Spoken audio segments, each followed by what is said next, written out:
ప్రస్తుతం వాతావరణం విభిన్నంగా మారుతుంది. మండుతున్న ఎండలతో పాటే వానలు కూడా పడుతున్నాయి. వర్షాలు మొదలైన నేపథ్యంలో సీజనల్ వ్యాధులు ప్రబలే అవకాశం ఉందని డాక్టర్లు హెచ్చరిస్తున్నారు. అందుకే సూచనలు పాటించి వ్యాధుల బారిన పడకుండా ఉండాలంటున్న విజయనగరం డిఎం అండ్ హెచ్ఓ జీవనారాణితో మా special correspondent Narasimha face to face. రానున్న వర్షాకాలంలో ప్రజలు ఎటువంటి జాగ్రత్తలు పాటించాలి? కలుషితం ఏదైతే ఇప్పటి వరకు వేసవికాలం నుండి ఒక్కసారిగా కాలం మార్పు చేస్తుంటూ సహజంగా వాతావరణ మార్పులు రాగానే వర్షాకాలం మొదలవగానే ప్రజలకి అయితే ఏదంటే వైద్యపరంగా ఎటువంటి ఇబ్బందులు ఎదురవుతాయి, అయితే వచ్చే వ్యాధులకి నుండి ఏ విధంగా రక్షించుకోవచ్చు అనేది మనకు ఒకసారి తెలుసుకునే ప్రయత్నం చేద్దాం. మనతో పాటు విజయనగరం డిఎండిహెచ్ఓ జీవనరాణి గారు ఉన్నారు. ఆయన అడిగి తెలుసుకునే ప్రయత్నం చేద్దాం. మేడం చెప్పండి, ఏదైతే ఇప్పుడు వేసవి అయిపోయింది, ఇప్పుడు వర్షాకాలం తొలకరి జల్లులు ఇప్పుడు స్టార్ట్ అవుతున్నాయి. ఈ సీజన్లో ఎటువంటి వ్యాధులు వచ్చే ప్రమాదం ఉంది? ఎటువంటి ప్రజలు వీటి నుండి బారిన పడకుండా ఉండాలంటే ఎటువంటి జాగ్రత్తలు తీసుకోవాలి? ఏంటి పరిస్థితి? అందరికీ నమస్కారం అండి. ఈ నేపథ్యంలో మనకి ఇప్పుడు వరకు చాలా వేడిమిని, ఎండని, ఉష్ణోగ్రతని ఫేస్ చేసి ఉన్నాం మనం. ఇప్పుడు వెంటనే ఇప్పుడు సీజన్ మార్పు అనేది వస్తుంది. నైరుతి ఋతుపవనాల ఎంట్రన్స్ రావటం వల్ల వర్షాలు అనేది పట్టడం జరుగుతుంది. ఇప్పుడు దాకా వేడి అనేది ఫేస్ చేసి వెంటనే ఈ వర్షాలు చల్లదనానికి మార్పులు వచ్చి వైరల్ ఫీవర్స్ అనేది ఎక్కువ వస్తుంది. ఈ నేపథ్యంలో అందరూ కూడా కొంచెం జాగ్రత్త అనేది ఉండాలి. వైరల్ ఫీవర్ వచ్చినా సరే వెంటనే చూపించుకుని దానికి ట్రీట్మెంట్ తీసుకోవడం వల్ల వెంటనే తగ్గిపోవడం అనేది జరుగుతుంది. అదేవిధంగా మనం ఇమ్యూనిటీ కూడా తగ్గుతుంది వైరల్ ఫీవర్ వచ్చిన తర్వాత. సరి అయిన ఆహారం దాన్ని తీసుకోవడం ద్వారా దాన్ని బ్యాలెన్స్ చేయడం అనేది జరుగుతుంది. ఈ నేపథ్యంలో నీరు కూడా, మంచి నీరు మనం తాగేటప్పుడు కాచి చల్లార్చుకుని తాగితే అది మనకి అన్ని విధాలా శ్రేయస్కరం. ఈ నేపథ్యంలో అదేవిధంగా మనం వర్షంలో తడవటం అనేది, ఏదైనా పనులకు అది వెళ్ళినప్పుడు, ఇప్పుడు దాకా ఎండని ఫేస్ చేసాం, ఇప్పుడు వర్షాలను ఫేస్ చేయడం అనేది జరుగుతుంది. వెళ్ళినప్పుడు కూడా వర్షాల్లో కూడా జాగ్రత్తగా ఉండాలని చెప్పేసి ఎల్డర్లీ అంటే చిన్నపిల్లలు, గర్భిణీ స్త్రీలు, పాలిచ్చే తల్లులు, ఓల్డేజ్, ఇదంతా కూడా చాలా జాగ్రత్తగా ఉండాలి. విషయం ఏదైనా సరే మనకి వచ్చే ఈ నేపథ్యంలో అందరూ అలర్ట్గా ఉండాలని చెప్పేసి నేను రిక్వెస్ట్ చేస్తున్నాను. ఈ రానున్న వర్షాకాలం, ఈ వర్షాకాలంలో ప్రజలకు అప్రమత్తం చేస్తూ స్థానికంగా ఎటువంటి వైద్య సదుపాయాలు ఏర్పాటు చేస్తున్నారు? గ్రామ స్థాయిలో నుండి ఇంటీరియర్ ప్లేసెస్ ఏదైతే ట్రైబల్ ఏరియా ఉన్నాయి, ఇటువంటి అయినా వైద్య సదుపాయాలు అంటే వైద్యపరంగా సిబ్బందిని ఏ విధంగా అప్రమత్తం చేస్తున్నారు? అక్కడ ఎటువంటి జాగ్రత్తలు తీసుకోమని మీరు సూచిస్తున్నారు? ఏంటి పరిస్థితి? మనకి మెడికల్ అండ్ హెల్త్ ఫీల్డ్ లెవెల్లో గ్రాస్ రూట్ లెవెల్లో ఆశాలు ఉన్నారండి. అదేవిధంగా MLHPs ఉన్నారు సచివాలయం లెవెల్లో.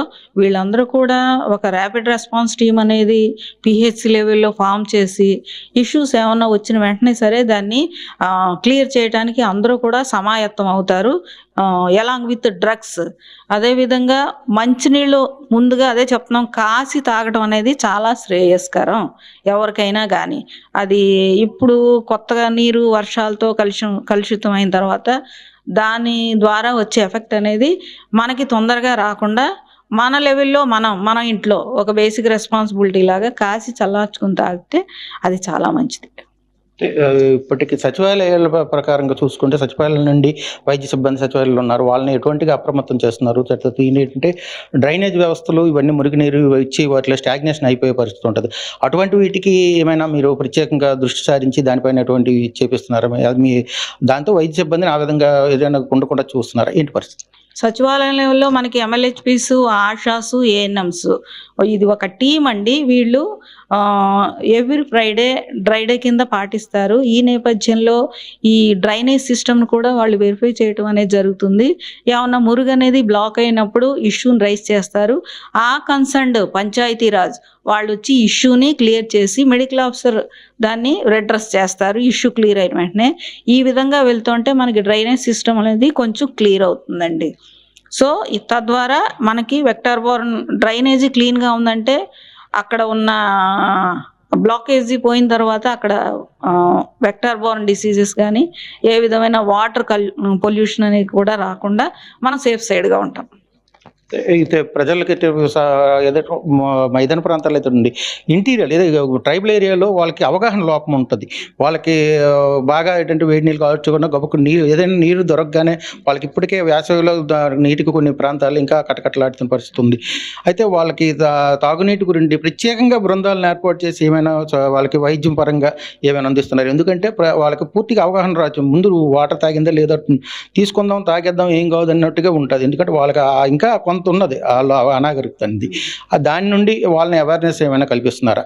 క్యాంపెయిన్స్ అనేది కండక్ట్ చేస్తామండి. ఏ సీజన్లో ఎలా ఉండాలి, మన ఆరోగ్యాన్ని ఏ విధంగా కాపాడుకోవాలి, మనకి ఫీల్డ్ లెవెల్లో వచ్చే ఇష్యూస్ని, ఆరోగ్యపరంగా ఇష్యూస్ వస్తే వాటిని ఎలాగా ఫేస్ చేయాలి, దానికి ట్రీట్మెంట్ ఎలా తీసుకోవాలి అనే ఈ నేపథ్యంలో ప్రతి క్యాంపెయిన్ పరంగా కూడా అవేర్నెస్ అనేది పబ్లిక్ ఇస్తూ ఉంటామండి. ఇప్పుడు చెప్పిందే ఒక మంచి పని జరగాలంటే రిపీటెడ్గా చెప్తూనే ఉండాలి.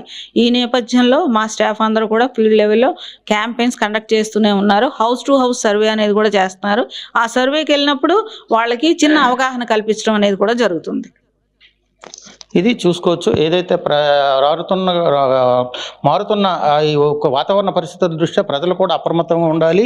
దాంతోపాటుగా తమ వైద్య సిబ్బందిని కూడా అప్రమత్తం చేసి ప్రతి గ్రామాల్లో కూడా క్యాంపెయిన్లు పెట్టి ఇంటీరియర్ ప్లేస్ ఏదైతే గిరిజన ప్రాంతాల్లో కూడా క్యాంపెయిన్లు పెట్టి వారికి అందరికీ అవగాహన కల్పించడం ద్వారా వ్యాధుల బారి నుండి తగ్గించుకోవచ్చు. ప్రజలు కూడా ఈ ఏదైతే వర్షాకాలం వచ్చిందో వర్షాకాలంలో పడుతున్న కొత్త నీరుకి వలన ఈ వ్యాధులు ప్రబలే అవకాశం ఉంది. కాబట్టి ఎటువంటి వ్యాధుల్లో రాకుండా ముందస్తు జాగ్రత్త చర్యలుగా వేడి నీళ్ళు తాగటం, ఇతరత్ర సూచనలు వైద్య సిబ్బంది చెప్తున్న సూచనలు పాటిస్తే ఎటువంటి వ్యాధుల బారిన పడకుండా ఉంటారని తెలియజేస్తున్నారు DMDHO Jeevan Rani garu. Camera person మురళీతో నరసింహ, YK TV, విజయనగరం.